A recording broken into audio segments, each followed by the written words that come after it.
Olá, sejam muito bem-vindos ao Da Hora desta terça-feira. Hoje abordaremos diversos assuntos, entre eles turismo, política, assuntos internacionais. E o nosso programa começa agora.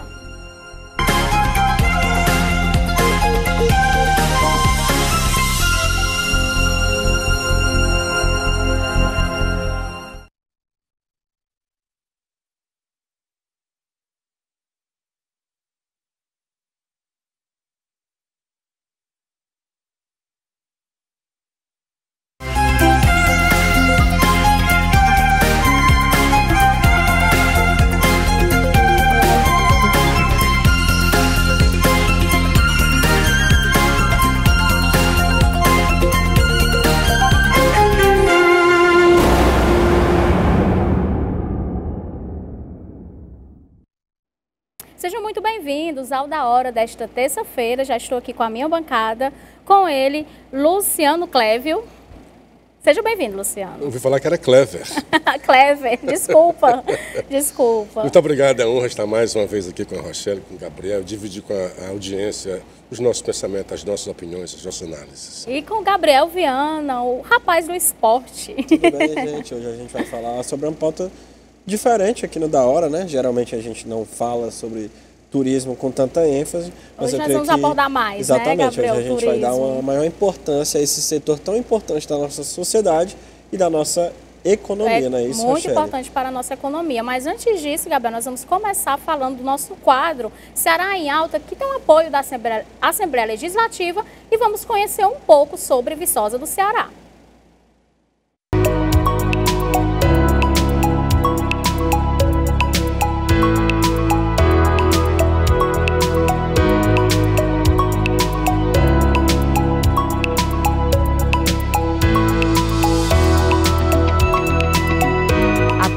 Assembleia Legislativa do Estado do Ceará. Viçosa do Ceará é o primeiro município criado na Serra de Ibiapaba. Com cerca de 60 mil habitantes, foi berço de grandes personalidades cearenses, como Clóvis Bevilacqua e o General Tibúrcio. O clima agradável serrano é ótimo para explorar e conhecer um pouco sobre a história de Viçosa. Contudo, o que mais gera expectativa é o tradicional festival Mel, Chorinho e Cachaça, que já chega à sua 11ª edição. O Mel, Chorinho e Cachaça, ele traz um grande impacto na nossa economia criativa, nessa produção em cadeia que desenrola no nosso agronegócio.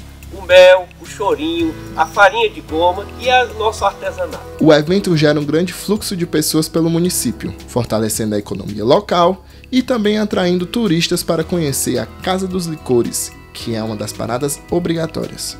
A Casa dos Licores, no Mel, Chorinho e Cachaça, é fazendo ver e crer que Viçosa é a terra da cachaça, é a capital cearense da cachaça. A cachaça como elemento, primeiro, como base na produção de licores e de outras bebidas. O festival também interfere diretamente na geração de empregos e desenvolvimento.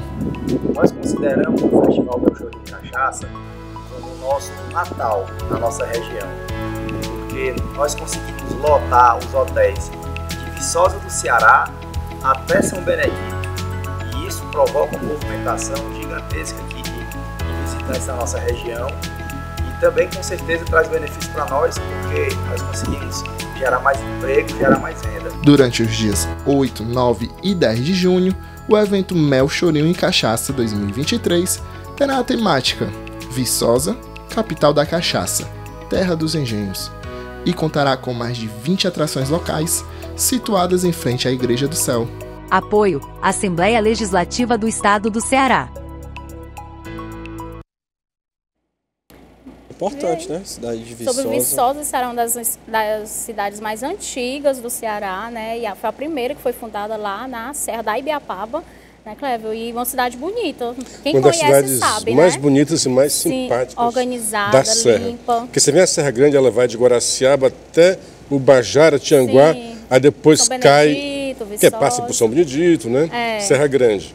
Aí chega em Tianguá, ela descamba um pouquinho para Granja, para Camusim, aí você vai ter Viçosa. a Igreja do Céu, uma coisa maravilhosa. Muito e esses pontos turísticos, a família Mapurunga, que eu conheço, Sim. né? Que mantém essa tradição lá do licor, da cachaçinha. E dos doces, porque que lá não tem vende por só lá. licor, né? Vende uns doces bem E diferentes também. terra de um dos maiores nomes do direito, da intelectualidade de todo o tempo do Ceará, que é Clóvis Bevilacqua. Sim, temos também Tibus Cavalcante, né? Que tem até uma estátua lá na praça. A praça é muito charmosa, né?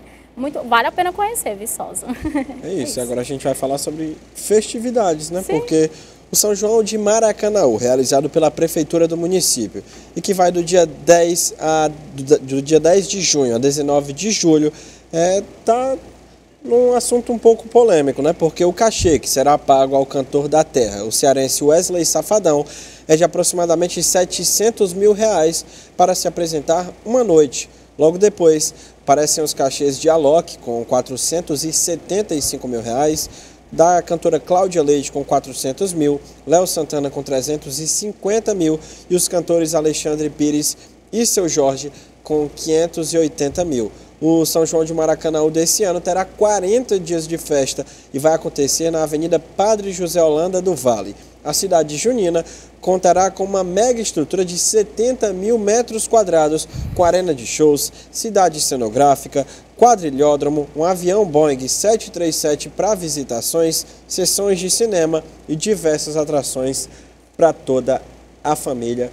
É um assunto que divide muitas opiniões, né? Porque ao mesmo tempo que a gente sabe da importância do São João, das festas juninas, não só para a questão de tradição, né? Para a economia, de outros estados. Tem gente que acha que não deve ser gasto, mas assunto aqui para a gente debater, né, Luciano?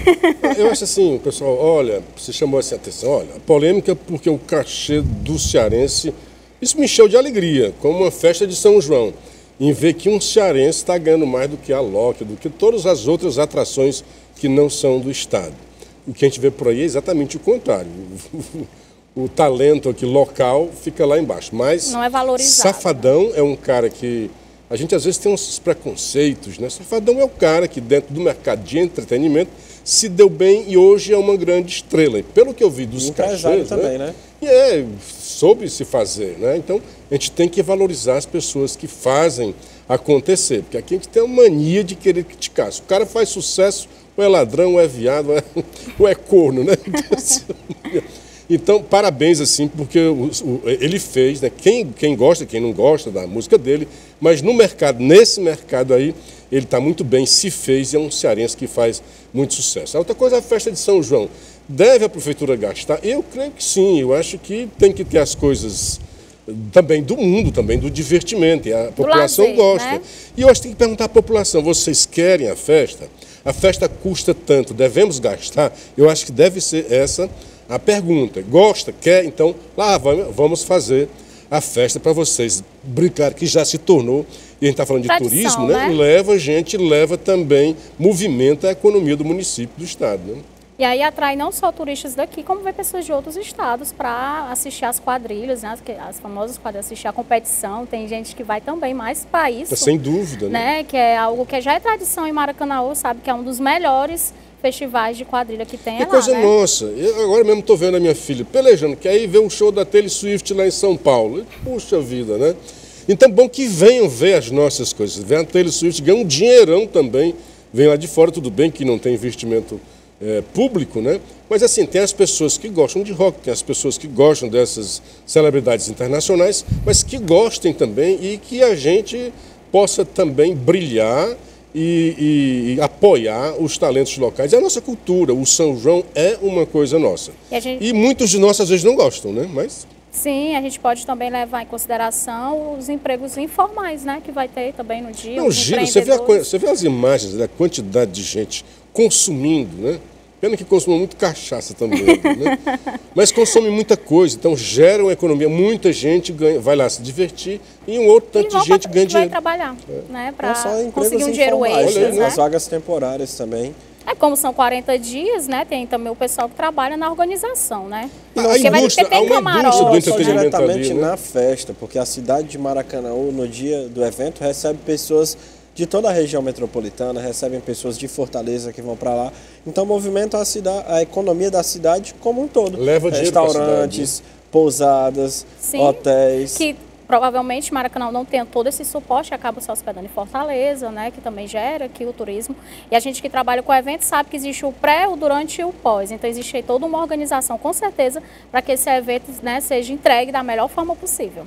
Nada melhor do que alguém que entende do assunto.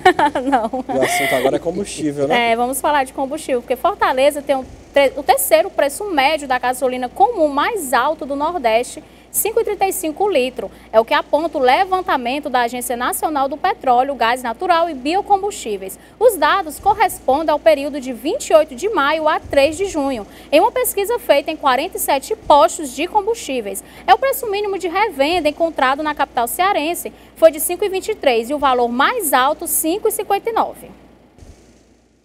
E aí, o que a gente tem para falar sobre combustível? Às vezes me perguntam muito, por que é tão caro o combustível no Ceará? E depois eu vi, depois de muitas dessas questões que a gente conversa, é porque é um dos mais altos índices de imposto que é cobrado no combustível. O ICMS dos mais caros do Brasil está aqui no Ceará. Portanto, essa é a explicação lógica. Porque você tem estados vizinhos que não é tão caro. Então, não é só por causa da distância. É por causa do imposto que está embutido no combustível, né? É verdade. E a cidade de Fortaleza ficou em segundo lugar entre os destinos mais procurados pelos brasileiros que viajaram nos meses de maio e junho desse ano. Segundo a pesquisa de sondagem empresarial com agências e operadores de turismo no Brasil, a capital cearense fica atrás apenas de Gramado, no Rio Grande do Sul. No ranking também aparecem Maceió e Natal.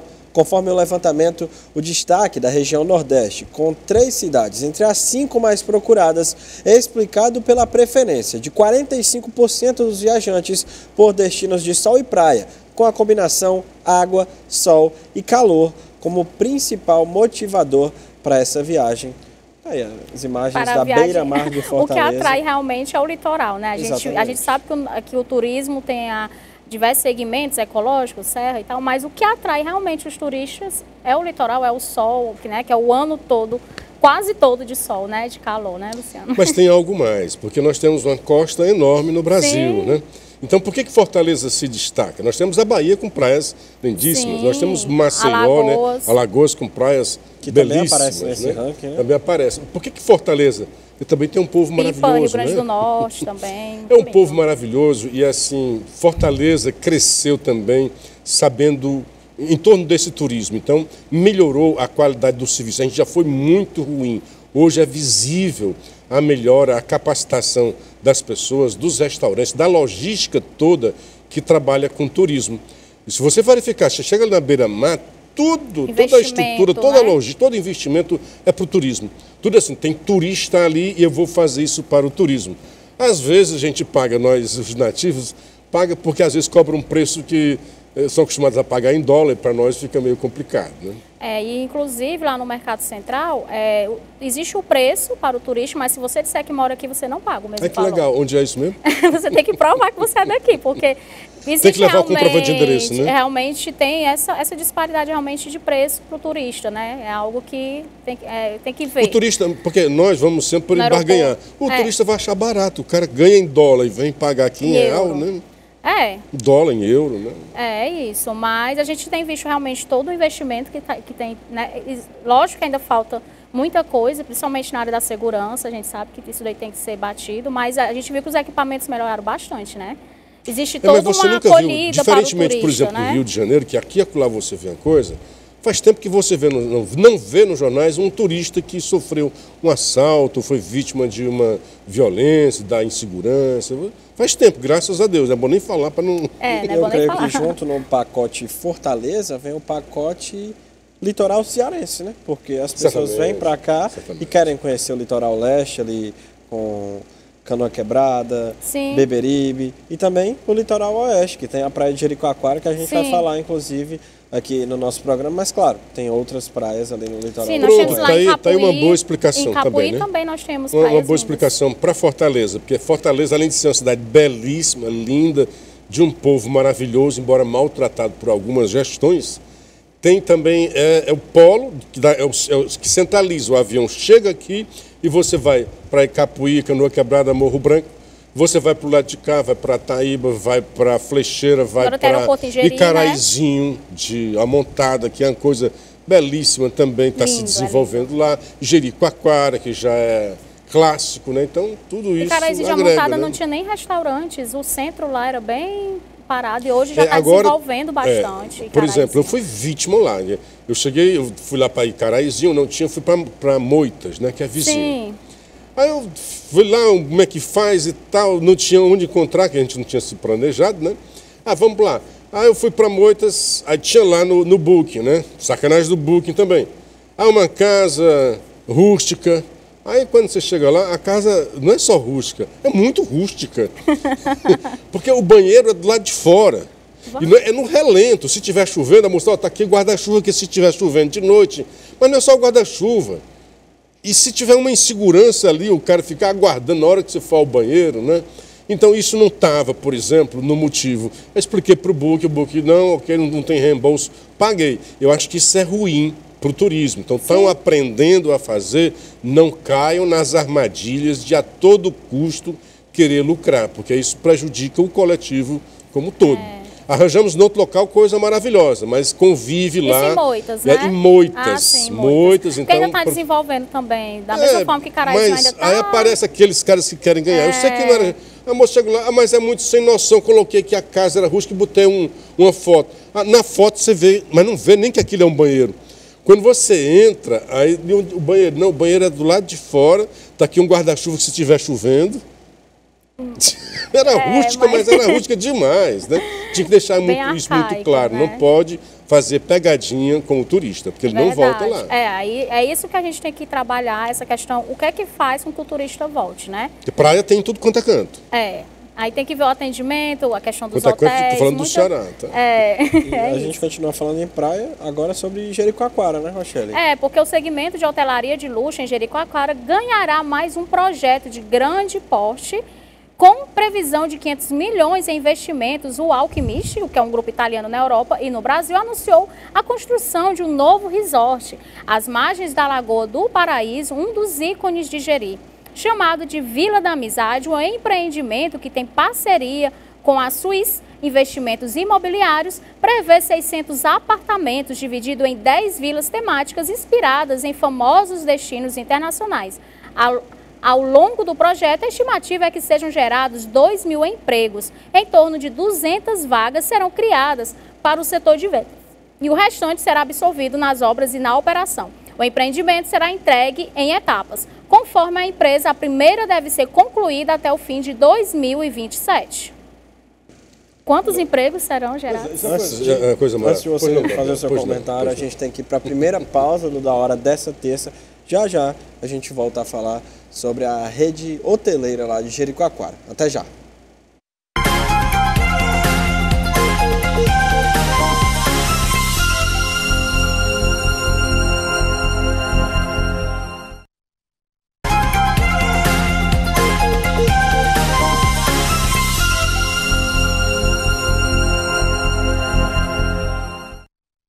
Estamos de volta com o Da Hora desta terça-feira. Estávamos falando sobre a vila de Jericoacoara, sobre agora a construção desse resort aí. Qual a sua opinião, hein? Não, assim, Jeri é um desbunde, né? A palavra é essa mesmo. Que não é mais vila, né? É a praia do desbunde, é uma coisa maravilhosa. E ficou melhor ainda depois.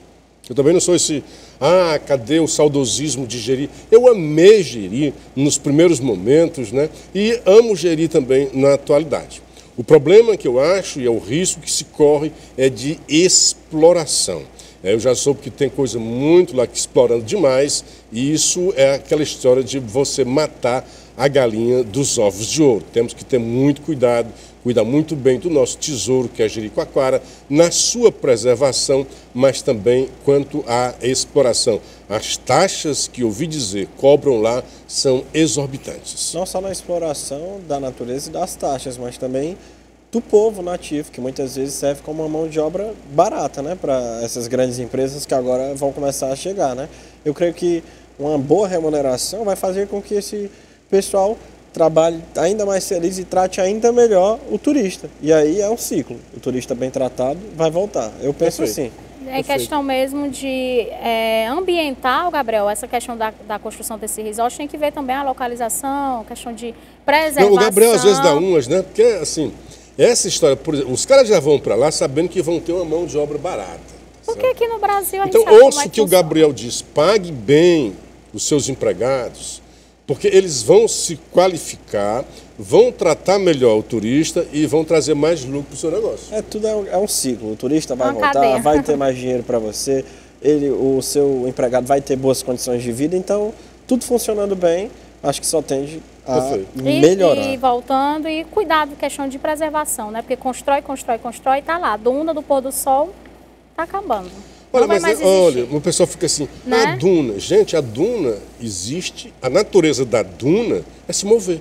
É se mover, se mover. Né? Mas a duna fixa é aquela que você planta, tem a coisa ali que aí você fixa, mas o comum da duna, o normal, a natureza da duna é a sua mobilidade. Os ventos vão levando aquelas areias e vão se formar em outros cantos. E não vai mais existir. É triste, né? Dói, mas essa é a natureza, né? É um dos pôr do sol. Tem que se conformar com a natureza. Essa é a natureza. Antes de eu ir lá, nunca fui em Jericoacoara, mas tenho que conhecer. Cuida, Gabriel, a dona do pôr do sol, porque é linda, é belíssima. Já perdeu uma parte aqui. Ela já está bem lá embaixo. Aquela duna, né? Ela já está bem baixa já. E agora a gente vai mudar de assunto e vai falar de Bolsa Família, porque o benefício chega a menos pessoas e tem fila de espera, como você está conferindo aí no gráfico que está aparecendo na sua tela. Está aí a fila de espera, que é a linha vermelha, e as famílias atendidas, que no caso é a linha azul. E aí, Luciano? Olha, isso é um escândalo, né? Se pode dizer assim.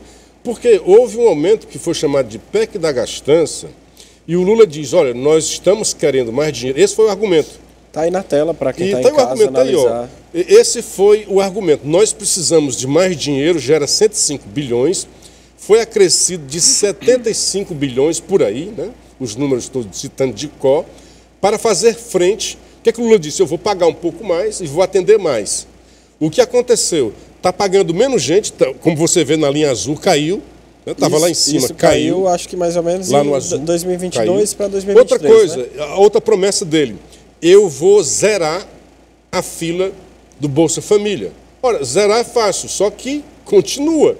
Segundo o próprio governo, foi zerado, mas aí novas famílias se cadastraram e temos aí, se eu não me engano, quase 440 mil famílias na fila. Mas se o dinheiro estava lá, exatamente para você zerar, como é que está lá uma fila de mais de quase 440 mil famílias? Resposta do governo, leva 70 dias. Olha, gente, aprovou e tem o dinheiro, que foi outro escândalo que eu vi, diminuiu o orçamento. Se você tem dinheiro no orçamento, foi aprovado com a tecnologia que você tem, você aperta um botão, o dinheiro está lá na Caixa. E a Caixa hoje tem agência em tudo quanto é parte do Brasil, tem casa lotérica, o pagamento é fácil. Se não está bancarizada a pessoa, que foi uma coisa interessante que aconteceu com o Auxílio Brasil, vai ter como tirar na Caixa Econômica. Então, para mim, isso é escandaloso contra os pobres, que era o alvo da campanha do governo que se elegeu, em defesa dos pobres. Eu quero mais dinheiro para gastar com os pobres. E o gasto que a gente está vendo aí é com outra coisa. É isso. E Tarifa Zero promete dominar as eleições de 2024, depois de chegar às 72 cidades. Nós temos aí o gráfico também da Tarifa Zero, Luciano. Explica pra gente como é que... Eu vi essa matéria no fim de semana, essa matéria está no Estadão. Esse tema da Tarifa Zero veio desde 2013, aquele movimento que começou e que acabou depois derrubando Dilma, que se imaginava que era só por causa do aumento de 20 centavos nas tarifas lá em São Paulo. Aí, recentemente, houve um aumento de tarifa aqui em Fortaleza. Eu me perguntei, puxa, como é que Caucaia, e a gente acabou de ver o gráfico aí, né? Como é que Caucaia consegue dar tarifa zero e o Sarto teve que aumentar em Fortaleza, e dizendo até porque o Elmano não deu um dinheirinho, ficaram os dois brigando? Então esse é o tema. Em São Paulo estão cobrando isso, já tem em 72 cidades, e a cidade com maior número de beneficiados, eu vi aí, é Caucaia. Nas 10 cidades com tarifa zero, tem 2 do Ceará. A primeira é Caucaia e a última é Aquiraz. Então tem duas do Ceará, entre as 10 tem duas do Ceará, duas do Paraná, tem de Goiás, tem duas de São Paulo, mas é bom ver o Ceará. Então a pergunta que se faz ao gestor de Fortaleza, por que é que Caucaia tem condições de dar tarifa? O que é a tarifa zero, gente? Baixa renda. Quem tem baixa renda não vai pagar passagem de ônibus. Há um cadastro, recebe lá um bilhetinho, uma coisa, e não vai pagar. O que eu vi lá no programa? Gente, para quem não sabe, eu tenho que fazer meu merchan também. Eu tenho um programa de rádio todo dia chamado Café com Clever, na Rádio Assunção, e uma rede de rádio. Fica depois no YouTube, segunda no Facebook, né? De ou... segunda a sexta. Aí um cara me liga de Caucaia, reclamando da tarifa zero. Por quê? Ah, porque esses pobres aí vão comprar um monte de cheiro verde, aí pega o ônibus, podendo andar 3 quarteirões, aí está enchendo os ônibus. Eu digo, não é possível. Você acredita que tem pessoas reclamando? Tem muita gente que não tem consciência de como viver numa sociedade. Uma sociedade em coletivo. Que vive por si e quer que os outros se lasquem, como falando bom cearenseis, né? Então, e o coitado, na hora que tem uma passagem de graça, ele quer usufruir mesmo. E muitas vezes a pessoa que faz um comentário desse, tá, Luciano? Desculpa lhe interromper, nem de ônibus anda. É porque quer ver o pobre se lascando. Outros, né? E tem uma assim, pessoa... Poxa, mas que às vezes, tudo bem, atrapalhou você. Vai ver que o pobre nunca andou de um ônibus, que não teve condições. E todos têm direitos iguais. Tem gente que não tem essa condição. Todos têm direitos iguais. A gente iguais. não acredita, né? E o mais incrível é que tem pessoas reclamando, dizendo que preferia pagar e andar normal do que andar de graça e não conseguir subir no ônibus. Porque não consegue subir na lotação. Uma notícia que eu vi essa semana, que um condomínio de alto padrão lá no Sudeste tem uma taxazinha de R$500 por mês para comprar o pão, aquele pãozinho carioquinha diário dos seus funcionários lá desse condomínio de luxo, que dá mais ou menos, acho que não dá R$5 por mês para cada casa. E tinham... 500 é de todo mundo. Um total de 500 para o condomínio. 500 por mês para o condomínio, que dá R$5 por casa por mês. E tinha gente, e é de alto padrão, lembrando. Se aproveitava. Tinha gente reclamando, querendo tirar essa taxa. Então, quando eu vejo questão de consciência, quando eu vejo uma fala como essa, eu não me surpreendo. Bom senso. Por isso que eu estou dizendo, então, essa questão da tarifa zero tem que ser realmente, ver para que público realmente ela está atingindo. E assim, lembrar, a gente é sempre muito crítico, né, as administrações todas, mas quando tem um negócio desse, aí eu faço questão de dizer, prefeito Valim, ganho nada com isso, tenho a menor simpatia, nem ele por mim, nem eu por mim, assim, é indiferente. Até a gente já criticou a gestão dele algumas vezes aqui. Se critica naquilo, mas isso é muito louvável, que uma cidade enorme, porque às vezes você fala, uma cidade pequena é fácil. Não, é a segunda cidade que tem maior habitante no Ceará, é Caucaia. É enorme. E tem feito isso lá.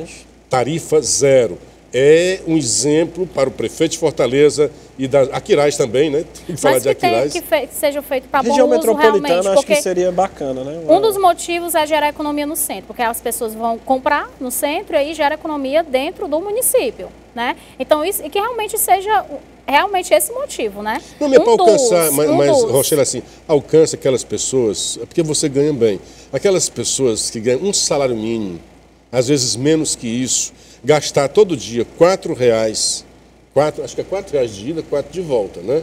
Gastar R$8 todo dia para ir para o trabalho, tendo a passagem de graça, isso já é um ganho fantástico. Sim, com certeza. Estava falando aqui, né, no ponto em relação em fazer em Fortaleza também para o centro. Nem que seja só para o centro, para poder gerar economia no nosso centro, que a gente sabe que o centro está bem... Prefeito, o senhor está com 16%, vamos melhorar esse negócio aí. Faça uma coisa dessa que com certeza vai melhorar. Você está muito ruim, prefeito. No entanto que o Vitor Valim já começou a gestão dando logo a tarifa zero, não foi? Já começou assim, que é para segurar o povo, né? É uma boa como opção, né? Alternativa. E falando agora, ainda falando em política, o deputado federal cassado, Deltan Dallagnol, depois, por 1h30 na Polícia Federal, a oitiva começou por volta das 11 da manhã. O parlamentar respondeu a todas as perguntas. O inquérito apura declarações de Deltan em entrevistas, ocasião em que acusou ministros do TSE de cassar o seu mandato em troca de uma vaga no Supremo Tribunal Federal, ao ser confrontado sobre as declarações. E ele falou também que está protegido pela imunidade parlamentar. Tem uma coisa, gente, houve uma época que a imunidade do parlamentar era total. Ele podia matar uma pessoa, ele estava imune. Veio a Constituição e deixou muito claro que a imunidade era para o exercício parlamentar. Portanto, segundo o artigo 53 da Constituição, o parlamentar, senador, deputado federal e equivalentes são imunes, são invioláveis, civil e criminalmente, por seus votos, palavras e opiniões. Quando chegou mais ou menos no início da década de 2000, já está claro, o artigo 53 já tem uma clareza solar. Quando chegou, houve uma época que houve uma confusão, a justiça quis dizer que não é bem assim, aí houve uma PEC, porque na Constituinte é o quórum normal, teve maioria, aprovou. Na PEC, que é uma modificação que você faz, uma alteração que você faz na Constituição, tem que ter um quórum qualificado, é muito mais voto necessário. Houve uma PEC para incluir somente um pronome, quaisquer. Então ficou na redação, o parlamentar, os deputados federais, os senadores, são imunes por quaisquer palavras, votos e opiniões. O senhor Alexandre de Moraes foi o primeiro a passar como um trator por cima do artigo 53. E agora, mais uma vez, o Deltan foi chamado, né, abriu-se um inquérito e ele foi depor por palavras dele no parlamento. Porque o parlamento não é só ali naquela casa. E quem é que disse isso? O próprio STF. Quando o STF abriu o inquérito para investigar um crime contra si, que não tem na Constituição, está no regimento, o regimento diz que o crime cometido na corte, ele pode abrir o inquérito por ele mesmo. O que aconteceu foi, mas se foi na internet? Não, onde quer que o ministro do STF esteja, lá é o STF. Então, se você fizer a associação, onde quer que o parlamentar esteja, lá é o parlamento. Então, você não pode ter dois pesos e duas medidas. Então, o artigo 53, claríssimo, eu acho que o Deltan, e não só o Deltan, eu acho que o Congresso, o Parlamento brasileiro, está na mira da justiça e de forma injusta. Tem que reagir. É isso. E a ministra do Meio Ambiente, Marina Silva, disse nesta segunda-feira que o Brasil precisa de mudanças profundas e irrenunciáveis para promover a sustentabilidade ambiental. Ela fez um pronunciamento em rede nacional para celebrar o Dia Mundial do Meio Ambiente. A fala se dá 4 dias depois da aprovação da medida provisória que reordenou os ministérios em 2023. Com o sinal verde do Congresso, Marina perdeu áreas estratégicas no governo. Esvaziaram, na verdade, se elegeu, porque hoje, a gente já até conversou sobre isso, né? É importante conservar, é importante a preservação do planeta. Quem pode ser contra isso, né? E se elegeram nisso, diziam que o outro candidato, vou deixar de dizer o nome para não casar com comissões nas outras aí, né? Que o candidato anterior queimava tudo, desmatava, e houve neste governo o maior desmatamento e a maior devastação. Resposta da Marina, isso foi uma retaliação. Ô Marina, eu gostava tanto de você, né? Não faz isso não. A Marina começou a perder o rumo quando chegou lá fora e disse, olha, há 120 milhões de miseráveis no Brasil. Para você fazer as coisas e acertar, você não precisa mentir nem exagerar nos números para não perder credibilidade. Resultado, eram tantos números e tinham tantos números nela que o Congresso esvaziou. E o governo não fez nada, com medo talvez do Congresso. Aí, recentemente, ontem, nós tivemos o Lula passando a mão na cabeça da Marina, dizendo que vai vetar aquilo que foi aprovado, vai dar maior força para ela, mas, na verdade, na prática, esvaziaram, desidrataram a Marina. Então, se ela já era magra, imagina como é que vai ficar. Assim, em relação a esses números, Luciano, você acha que quando são falados vários números que às vezes as pessoas não vão atrás de saber se é verdade? E por isso que são falados assim, desta forma? Olha, o Lula, eu não ia falar sobre isso não, mas ele falou vários números diferentes. É antológico. De pessoas passando fome, né? Nós não sabemos mais, eu não sei mais quantas pessoas têm. Isso aí, na verdade, né? Porque assim, se nós formos nos basear pelo que dizem as autoridades, cada uma diz um número diferente. E o número muda, né, de vez em quando. Mas nós temos os números. Agora, o que aconteceu? É antológico, o Lula se gabando de que mentia lá para os franceses. E ele dizia, olha, nós temos, faz tempo isso, né? Nós temos 40 milhões de crianças no meio da rua, passando fome. Aí chegou o cara do Paraná, o prefeito do Paraná, disse, mas Lula, não tem essa quantidade não, porque se tivesse, ninguém conseguia nem andar nas ruas. Disse, não, mas deixa, eles amam. Então o Lula sabia que não batia com a verdade, mas ele dizia para impressionar. Só que hoje, nos tempos de internet, e tem uma coisa agora massa, né, no Twitter, que tem a checagem pelos próprios usuários. Sim. Gabriel diz uma coisa, está errada, a Rochelle diz, não, Gabriel, está aqui, você disse errado. Então hoje, nesse mundo, né, pode de notícias... ser que muitos não vão atrás da verdade, mas tem os que vão. Tem sempre alguém que vai dizer, cuidado, olha, né? não está correto não, você está dizendo errado aí. Isso, a gente vai ter que ir para um rápido intervalo, voltamos já.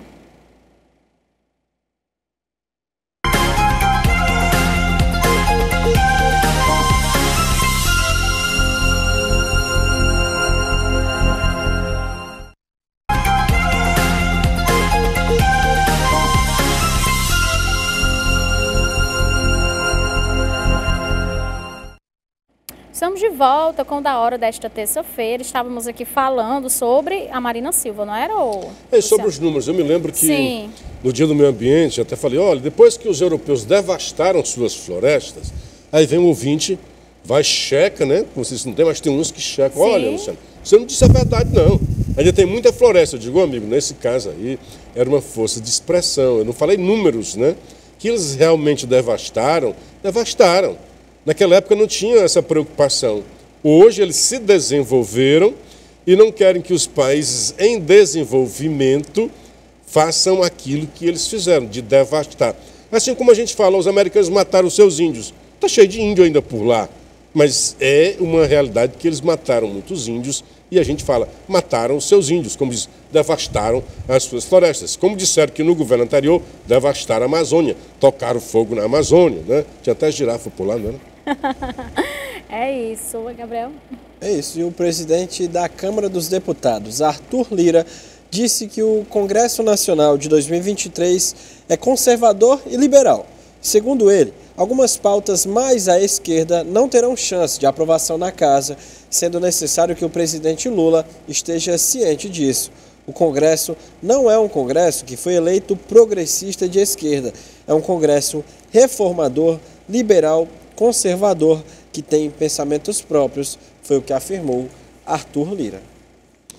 Perfeito, e é uma leitura muito precisa. Agora há pouco, o Rui, né? Foi o Rui Costa que disse que Brasília é uma coisa ruim, a ilha da fantasia. Que não pode fazer o certo, que é errado fazer o certo. Olha, Brasília é uma coisa maravilhosa, o problema é que recebe gente do Brasil inteiro. Aí tem muita gente do Brasil inteiro que vai lá fazer besteira. E tem gente que não compreende também a representatividade do povo brasileiro. Cada um que está ali foi colocado pelo voto popular. E fico dizendo, não, mas Lula se elegeu, tem a sua agenda e o Congresso não permite. Como assim o Congresso não foi eleito? O mesmo povo que elegeu o Lula, elegeu o Congresso. Note que Lula foi eleito por uma margem ínfima, mínima. Nunca alguém ganhou por uma margem tão pequena quanto agora de Lula. Por outro lado, o Congresso teve uma margem enorme do segmento conservador e liberal. É antagônico até esses termos, né? São meio imprecisos. Mas se diz assim, liberal na economia, quer dizer, pela iniciativa privada e menos Estado, e conservador nos costumes. Então, o Lula tem que compreender, porque foi assim que ele se elegeu por uma frente ampla, e não apenas pelos votos dos petistas, dos esquerdistas. Esses votos não eram suficientes para a sua vitória. Ao se eleger com essa frente ampla, tem que governar com o olhar nessa direção. Quando ele se prende à pauta, à agenda dos petistas, vai sofrer seguidas derrotas no Congresso, porque lá é diferente. Então, naquilo em que chega, por exemplo, como o arcabouço fiscal, que quase ele foi uma estrondosa vitória. A MP ali dos ministérios foi assim um vexame, e outras ele não conseguiu aprovar. Então, centra naquilo que é importante, que é consenso para a sociedade brasileira, que aí você avança. Enquanto ficar nessas pautas de costumes, de ideologia de gênero, essas histórias, de o que mais ideológico, não vai para frente. Pensa em fazer um Brasil bom, em que traga emprego para todo mundo, que traga prosperidade, e aí você avança. falando em relação a quem elegeu, não foram só os petistas, mas também pessoas que queriam tirar o ex-presidente. Isso. Que não gosta dele, mas que queria tirar o outro, questão mesmo de não muitos gostar dos mesmo, votos né? recebidos pelo Lula não foram votos pró-Lula, foram votos contra Bolsonaro. Assim Tem como que perceber acredito o isso, contrário né? também. A né? mesma coisa do contrário. Quando ele se elegeu o Bolsonaro, grande maioria ali não foi exatamente pró-Bolsonaro, foi contra Lula. Queriam mudar, queriam ver uma PT, coisa né? diferente. Contra o PT. Fernando Haddad. Porque, na verdade, é o lulismo. O Haddad é petista, mas, na verdade, é Lula. Lula é um cara tão grande que ele é maior do que o partido. É Maior do que o isso. partido, né? É o único Então, o que, lulismo é maior do que o petismo. que tiraria o Bolsonaro seria ele mesmo. Tanto que então, o partido não tiraria, mas o Lula tiraria, né? e aí tirou. foi. E a gente vai falar agora de um estudo publicado este mês na revista Earth Feature, afirma que a cidade de Nova York está afundando por causa do peso de seus arranha-céus. O artigo diz que, em média, a Big Apple desce 2 milímetros por ano. Algumas áreas construídas em rochas mais moles ou aterros artificiais chegam a imergir 4 milímetros anualmente. O fenômeno deve exacerbar o impacto do aumento do nível do mar causado pelo aquecimento global e pelo derretimento das calotas polares. O governo da cidade prevê que as águas circundantes subirão entre 20 centímetros e 76 centímetros até 2050. Aquecimento global é um assunto... É o que a gente estava falando No início sobre a do nosso questão programa. das dunas, né? Que é a questão da preservação do meio ambiente. O Eu ser humano tem temo muita culpa muito nisso, né? Essas teses catastróficas, né? Parece esses filmes de fim de mundo. Mas temos que sim que ter essa preocupação. Nova York está diminuindo, eu tenho que ir lá com urgência, então, né? Foi afundando. Está afundando, porque aquilo é uma ilha, né? Nova Sim. York é uma ilha, então daqui a pouco ela afunda de uma vez, né? Tem que ter cuidado mesmo. E Né? tem muita coisa para conhecer lá, viu? Tem, Nova York é uma coisa maravilhosa. É isso, e nós vamos ver também agora algo muito triste, né, Gabriel? É isso, Foi porque um- um ataque destruiu a barragem de Kakhovka, no sul da Ucrânia, causando muitos estragos e inundações na madrugada da última terça-feira. A destruição de uma barragem em uma área do sul da Ucrânia, controlada pela Rússia, provocou a retirada de moradores nesta terça-feira de localidades próximas, que enfrentam um risco de inundações, além de uma troca de acusações entre os dois países em guerra. A Ucrânia afirmou que a destruição da barragem aumenta rapidamente o risco de uma catástrofe nuclear na central de Zaporizhia, que usa a água da represa atingida para refrigeração, mas a Rússia e a Agência Internacional de Energia Nuclear descartaram um perigo imediato. Autoridades designadas por Moscou denunciaram que a barragem de Kakhovka, que fica em uma área ocupada da região de Kherson, foi parcialmente destruída por múltiplos ataques, enquanto a Ucrânia acusou a Rússia de destruir a barragem para frear a contraofensiva de Kiev.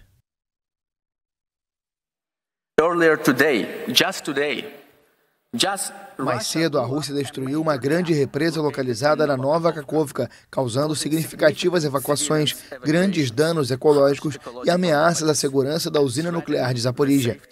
As ações da Rússia são de um estado terrorista, de um agressor. Russia's actions are the actions of a terrorist state, an aggressor. Apesar dos alertas, o governador de Kherson, nomeado pela Rússia, Andrei Alexeyenko, afirmou que nenhuma cidade está sob ameaça de inundação depois do aumento de entre 2 e 4 metros do nível da água. A barragem de Kakhovka, tomada no início da ofensiva russa na Ucrânia, abastece a península da Crimeia, anexada por Moscou em 2014. Os danos à estrutura aconteceram depois de um dia marcado por informações contraditórias. A Ucrânia reivindicou avanços ao redor da cidade de Bakhmut e a Rússia afirmou que impediu um ataque em larga escala em Donetsk. É isso, comentar rapidamente. É mais uma tristeza, diz que na guerra a primeira vítima é a verdade. Você não sabe quem é o culpado aí por essa destruição. Na verdade, fica jogando, né? A Rússia diz que é a Ucrânia, a Ucrânia diz que é a Rússia. É fronteira ali, né? Eu nasci na sopé da barragem de Uaçu. Se ali tivesse um negócio desse, acabava comigo e com toda Sobral e a cidade que estava ali por Tiveram baixo. aí que as viu? pessoas saírem das suas casas, né? É um porque negócio está complicado. subindo. Da hora dessa causando terça, infelizmente, danos. vai ficando por aqui. Nosso tempo acabou. Agradecer a sua presença, Luciano. Seja muito bem-vindo sempre que você quiser. E as Estiver portas disponível estão pra gente. abertas. Muito obrigado pela sua companhia. Não estava previsto vir hoje, né, Rochelle? Tudo bem, muito obrigado ao Gabriel, Obrigada Rochelle, pelo- a sua audiência. Até a próxima. Até a próxima. Quero agradecer mais uma vez, viu, Luciano? Agradecer também a sua audiência e dizer que agora você fica com Ferreira Aragão e depois Esporte União. Amanhã nos encontramos aqui no mesmo horário. Até lá!